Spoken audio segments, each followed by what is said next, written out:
fácil de encontrar. Que possamos ser uma bênção, como título, da mensagem. Sejamos uma bênção. Você sabe o significado de ser uma bênção? Ser uma bênção é uma pessoa que acarreta o bem. Isso é ser uma bênção. Pessoa que acarreta o bem. Como é bom você encontrar uma pessoa que acarreta o bem. Irmãos, como é bom você ter na tua vida pessoas que acarretam o bem. Não é fácil encontrar essas pessoas, mas então que nós sejamos essas pessoas que acarretam o bem, que carregam o bem. Que quando entra na vida de alguém, você entra acarretando o bem. Você chega na vida de alguém, você entra juntamente com o bem, para dar e para fazer o bem. Então, esse é o título, Sejamos uma bênção. Esse é o título. Capítulo 1, versículo 26. Bem conhecido, tem gente aqui que já sabe decorar, não precisa nem ler, que ela já diz tudo como está escrito, mas a gente vai de novo. A palavra de Deus é maravilhosa por isso, porque a gente volta várias vezes e fala sempre para a gente de forma diferente. 26. No 6º mês, foi o anjo Gabriel enviado da parte de Deus para uma cidade da Galileia chamada Nazaré, a uma virgem desposada com um certo homem da casa de Davi, cujo nome era José. A virgem chamava-se Maria, e entrando o anjo aonde ela estava, disse: alegra-te, muito favorecida, o Senhor é contigo. Ela, porém, ao ouvir esta palavra, perturbou-se muito e pôs-se a pensar no que significaria esta saudação. Mas o anjo lhe disse: Maria, não temas. Deixa eu repetir isso daqui. Não temas. Vou repetir mais uma vez. Não temas. O anjo teve motivo para falar isso. Continuando. Porque achaste graça diante de Deus. Vou voltar nesse 30 aqui de novo, que é a base da nossa mensagem. Mas o anjo lhe disse: Maria, não temas, não tenha medo, porque achaste graça diante de Deus, porque Deus se agradou de ti. 31. Eis que conceberás e dará à luz a um filho, a quem chamarás pelo nome de Jesus. Este será grande e será chamado Filho do Altíssimo. Deus, o Senhor, lhe dará o trono de Davi, seu pai. Aqui fala de Davi, então mais na frente a gente comenta sobre Davi, porque o nome dele está aqui. 33. Ele reinará para sempre sobre a casa de Jacó, e o seu reinado não terá fim. Então disse Maria ao anjo: como será isto? Pois não tenho relação com homem algum. Respondeu-lhe o anjo: descerá sobre ti o Espírito Santo, e o poder do Altíssimo te envolverá com a sua sombra. Por isso também o ente santo que há de nascer será chamado Filho de Deus. Ponto. Aqui.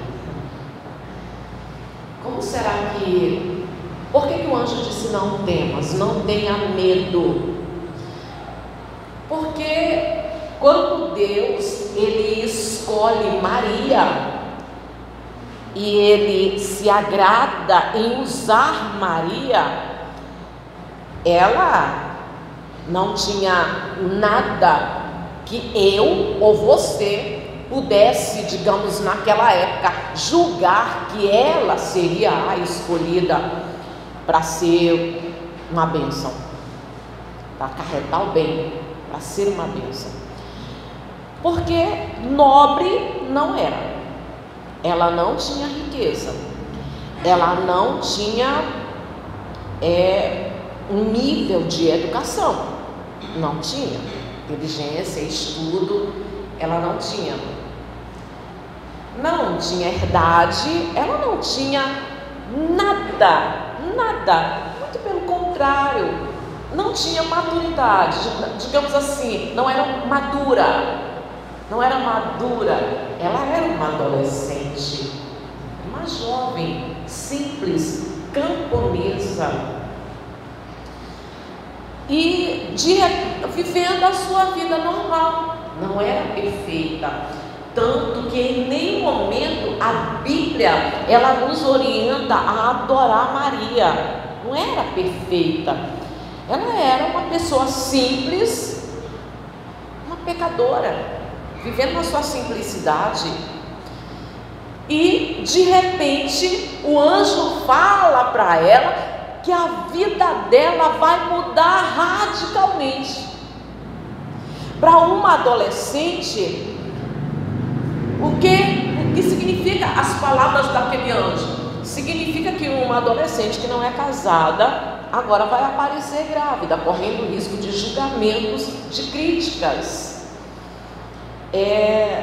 Grávida pela primeira vez. Aqui, acho que muitos entendem o que é isso. Quando você engravidou pela primeira vez, você sabe como é que foi. Foi complicado para a cabeça da pessoa, né? Como que vai fazer, como que vai cuidar. E eu não sei, graças a Deus que muitas de nós tivemos a mamãe que nos ajudava em tudo.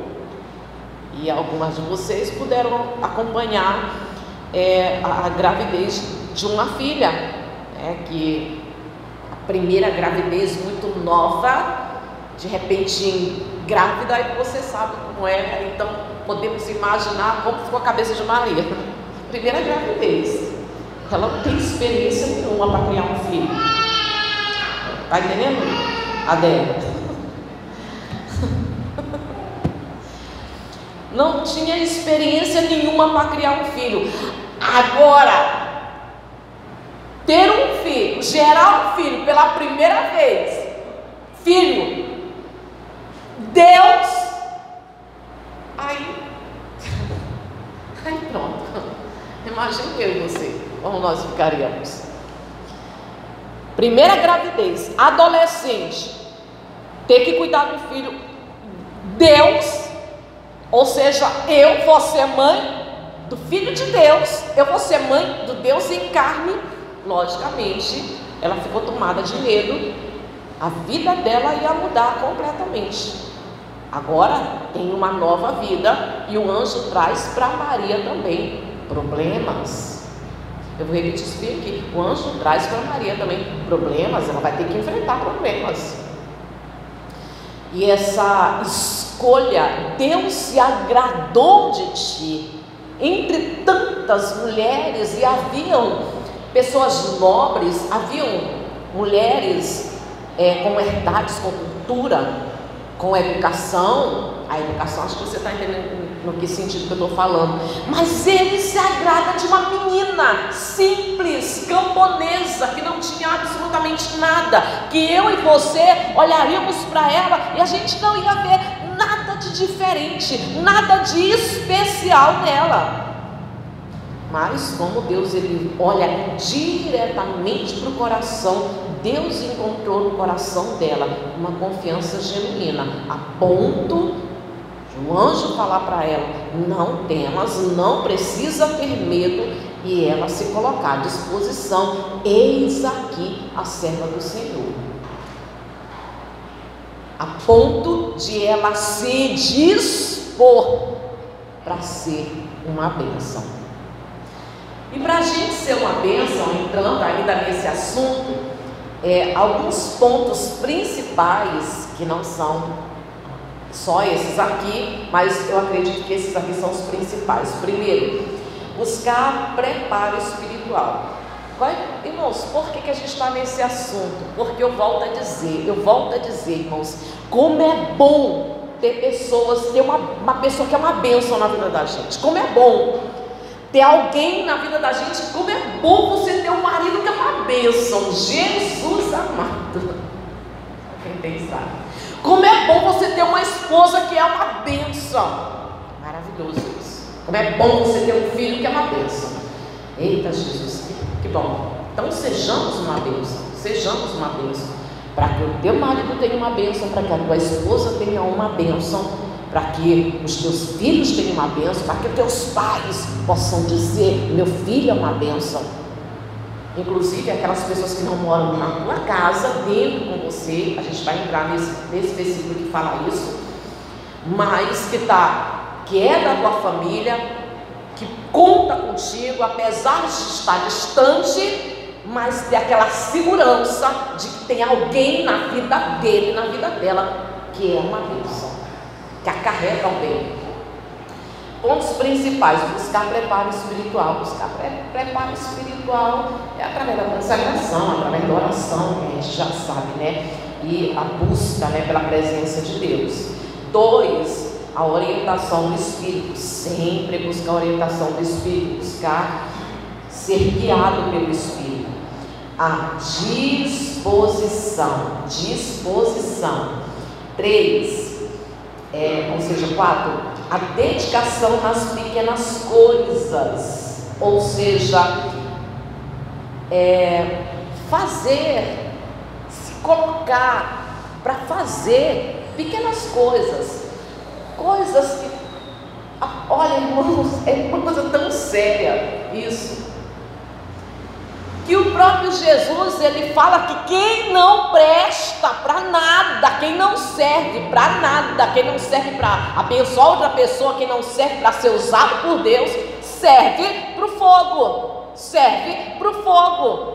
Então, mas eu não tenho grandes responsabilidades, eu não faço.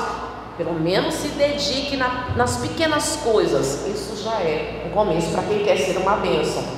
Ser sensível às necessidades do outro, do próximo, de outras pessoas. Deixa eu repetir daqui: ser sensível às necessidades de outras pessoas. Sem julgamentos, mas reconhecer, ajudar, apoiar naquilo que você puder. E 6, o amor. O amor ao próximo, e o próximo muitas das vezes é alguém que convive junto com você. Ok, principais para a gente ser uma bênção. Deus escolheu Maria, porque Ele viu direto o coração de Maria, existia confiança em Deus, existia uma série de, uma mudança muito radical na vida dela, porque era mãe de primeira viagem. Agora, o que tinha para ela? Uma mudança. Ela não tinha uma mãe para ajudar ela, uma adolescente, mas não teve uma mãe para ajudar, para dizer: faz isso. Não teve, não, pelo contrário, irmãos, ela teve foi que sair, fugida, 9 meses no lombo de um burro. Fácil? Não, a gente com 9 meses num ônibus ar-condicionado, poltrona, confortável, só mulher grávida sabe que conforto com 9 meses você não tem lugar nenhum, você não acha nenhum lugar que você se sinta confortável, nem deitada na cama você não se sente confortável. Estou falando 9 meses, as mulheres aqui sabem o que é. Às vezes o conforto é coisas de minutos, durante pouco tempo você pode se sentir confortável naquela posição, rapidinho aqui dali muda. Muitas se sentem um pouco confortável quando ela se senta na rede, deita na rede, né? Quase no pulo da rede, coisa de maravilha, para quem está com 9 meses. E ela com 9 meses tem que fugir, uma viagem longa, foi para o Egito, foi para outro lugar, para outra cidade, no lombo de um burro, e dificuldades, muitas dificuldades. Porque quando Deus ele escolhe, às vezes ele traz os planos de Deus, traz para a gente problemas. Que problemas é esse? A cruz. Quem quiser me seguir, pegue a sua cruz e siga-me. Negue-se a si mesmo. E ela precisou se negar, porque ela com certeza tinha os planos dela. Todo mundo tem seus planos, todo mundo sonha com algumas coisas. Talvez ela tivesse seus planos, seus sonhos: eu vou fazer, eu vou ser, mas na frente, quem sabe, eu vou ter. E quando Deus ele quer usar uma pessoa, a pessoa muitas das vezes tem que renunciar seus planos, seus projetos, e tem que dizer: eis-me eis-me aqui, o que ela falou para o anjo, para Deus, eis-me aqui, usa-me, a serva do Senhor.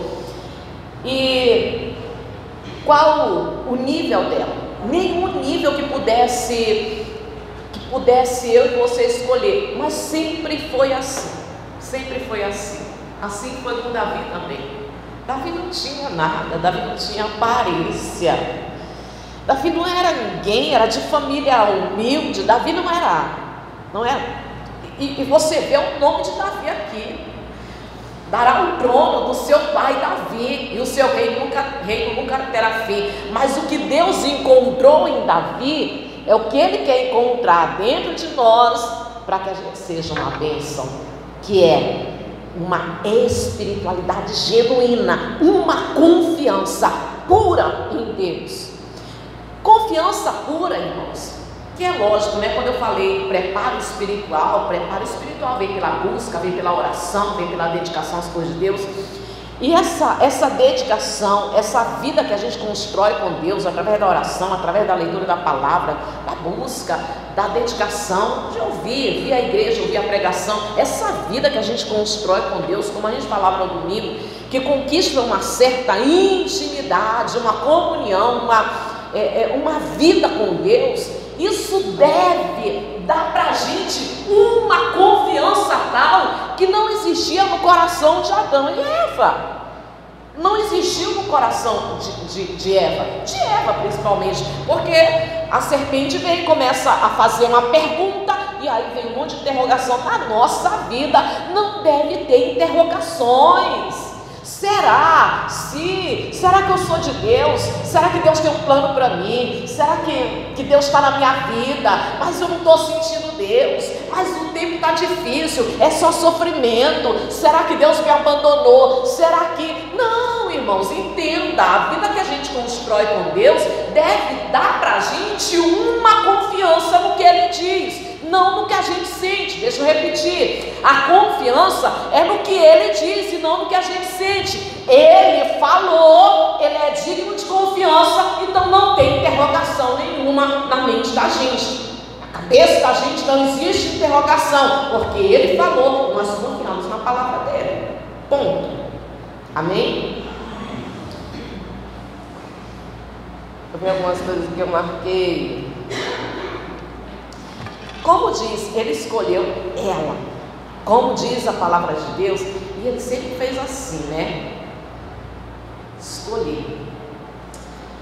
Às vezes, irmão, você olha para você e você não vê nada em você que pudesse dizer assim, é alguém especial. Não precisa.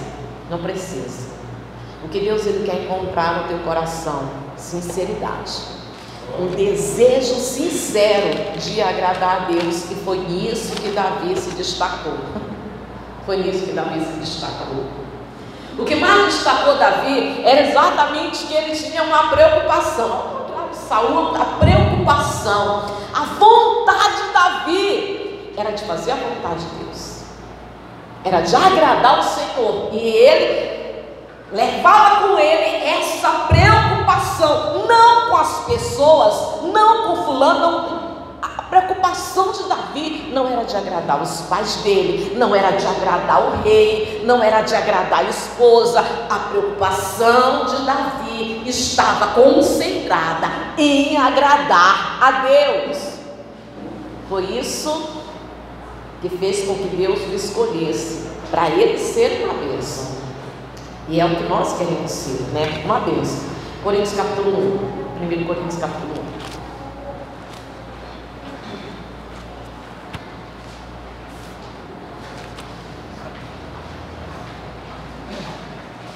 Ai, baleia.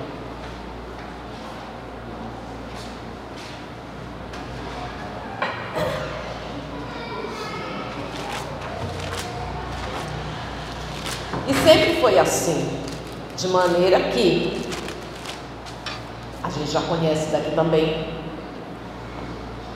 capítulo 1, versículo 26, diz assim,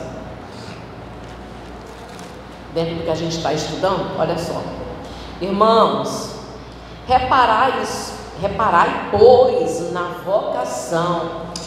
vossa vocação, ou seja, no vosso chamado, no chamado de vocês. Dá uma pausa aqui rapidinho.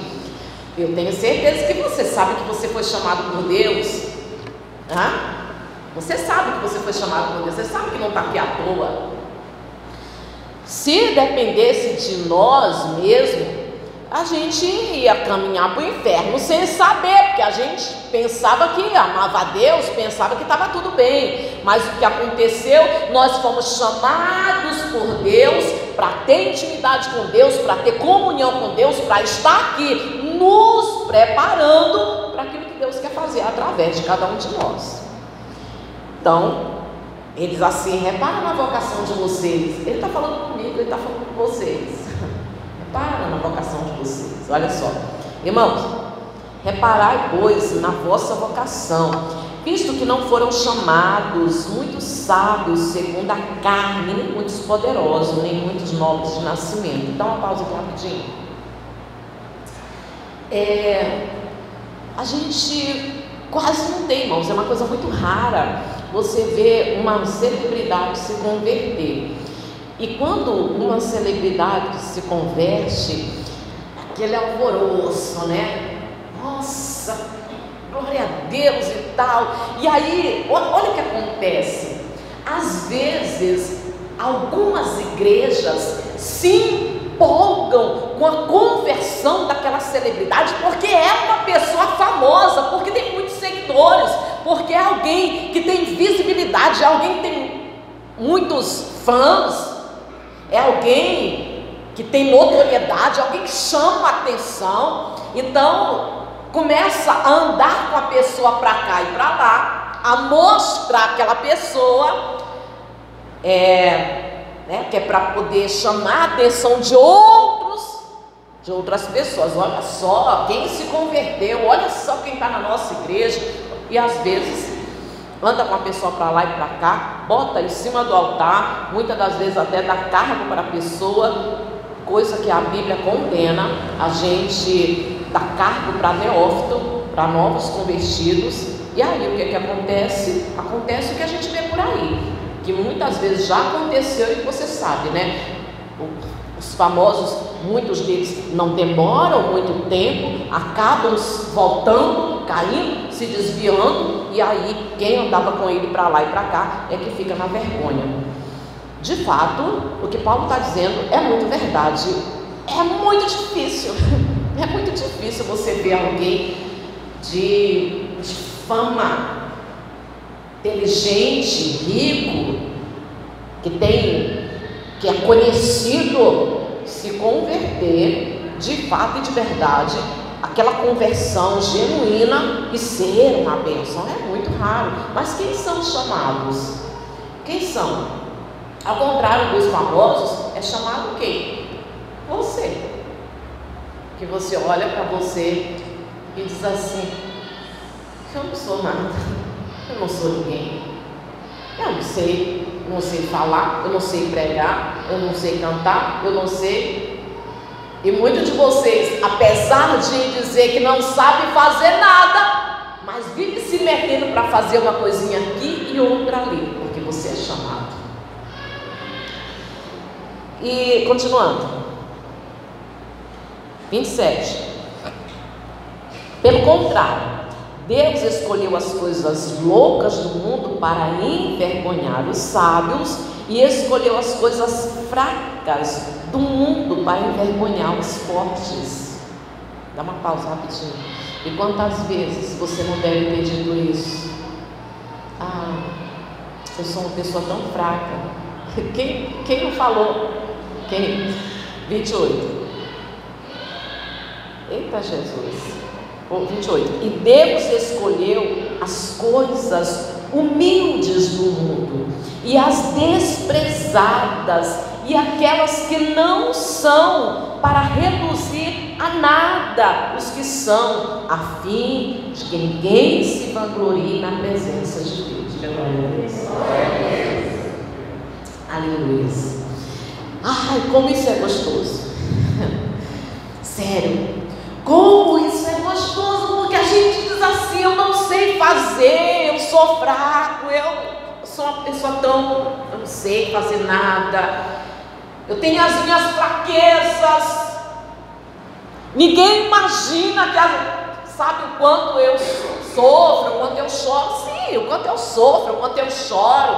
Ninguém imagina as minhas lutas interiores. Ninguém imagina as minhas perturbações da mente, que muitas das vezes a dor da mente, que é comum, e às vezes é mais difícil de suportar do que as dores físicas. E ninguém imagina que eu tenho as minhas dores da mente. Eu não sou nada. Aí, mesmo você sabendo, não é dizendo não, irmão, sabendo das tuas limitações, da tua incapacidade, mas mesmo assim, Deus, Ele tem usado você abre a boca, fala de Deus, você abre a boca para evangelizar, você abre a boca para testemunhar, você abre a boca para falar da palavra de Deus, para fazer uma oração poderosa, você é usado por Deus para abençoar outras pessoas. Por quê? Porque é nas tuas fraquezas que Deus tem sido glorificado. E aí, ninguém se gloria. Vamos se gloriar de quê? Nós vamos nos gloriar de quê? Se a gente sabe as lutas que a gente tem enfrentado, se a gente sabe que muitas das vezes a gente tem força para nada, tem dia tem força para nada, tem dia que a gente pudesse nem sair de casa, a gente sai e cumpre todo o mandado do Senhor, e a gente não se gloria porque a gente sabe que não somos nós, é Deus, é Deus. E quando chega no final do dia, você já evangelizou, você já foi pelo celular, você já confessou, falou de Deus, você falou de forma poderosa, você incentivou, você encorajou alguém, você foi uma bênção, e você sabe que foi Deus. Nas suas fraquezas, Deus tem sido glorificado. A gente vê isso desde o princípio. Elias teve que enfrentar suas fraquezas,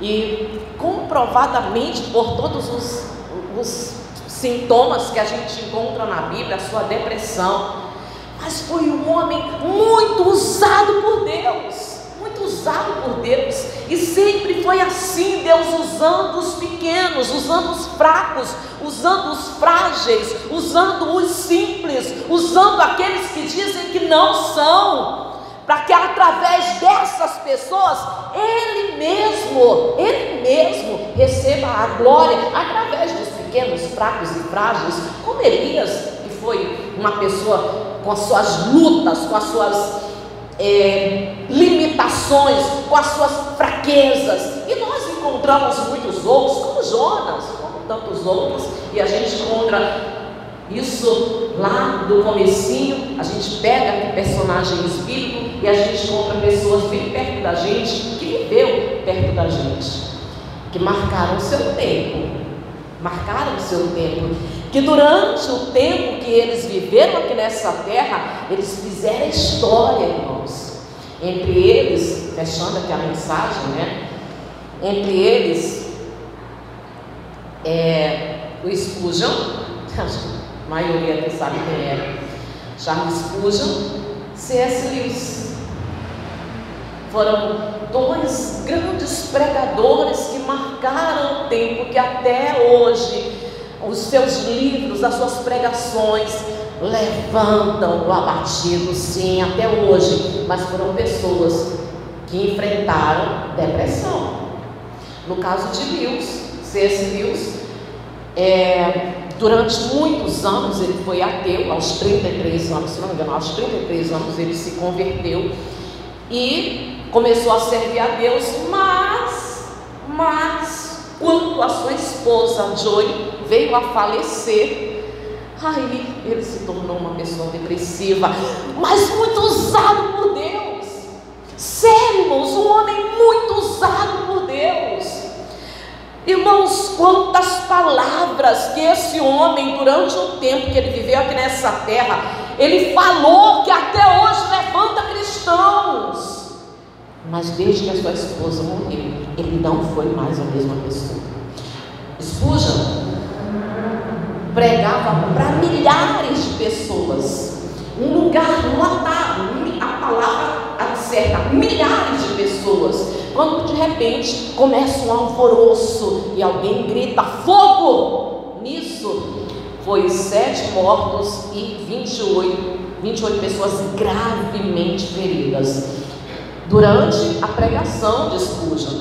E desde que aconteceu isso, a esposa dele, minha xará, Suzana, a esposa dele acreditava que nunca mais ele ia voltar a pregar. E ele, desde que isso aconteceu, ele também nunca mais voltou a ser a mesma pessoa. Porém, não parou de pregar, continuou sendo muito usado por Deus.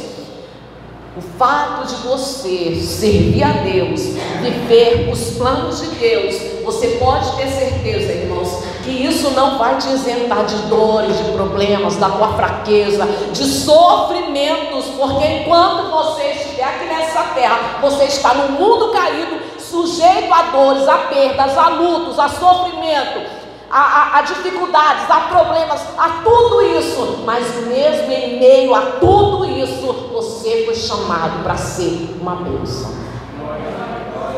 A única certeza que você precisa ter no teu coração é de que, mesmo com dor, com sofrimento, com luta, você não está sozinho. Deus, Ele é contigo. Amém, Jesus? Sejamos uma bênção. Deixa eu finalizar com 2 Coríntios, capítulo 5. Finalizar com 2 Coríntios, capítulo 5. Veja que 2 Coríntios, capítulo 5, versículo 9, diz assim: olha, é por isso que também nos esforçamos, quer presentes, quer ausentes, para lhe sermos agradáveis. Aleluias. Você não, olha só o que Paulo diz: é por isso que eu me esforço. Nós nos esforçamos para ser agradáveis, tanto presente como ausente. Você não precisa estar perto, não precisa se limitar a ser uma bênção apenas para as pessoas que moram junto com você. Entenda uma coisa: mesmo de longe, você pode ser uma bênção para o teu filho. Mesmo a quilômetros de distância, você pode ser uma bênção para os teus pais. Você pode ser uma bênção para o teu irmão, para a tua família, para quem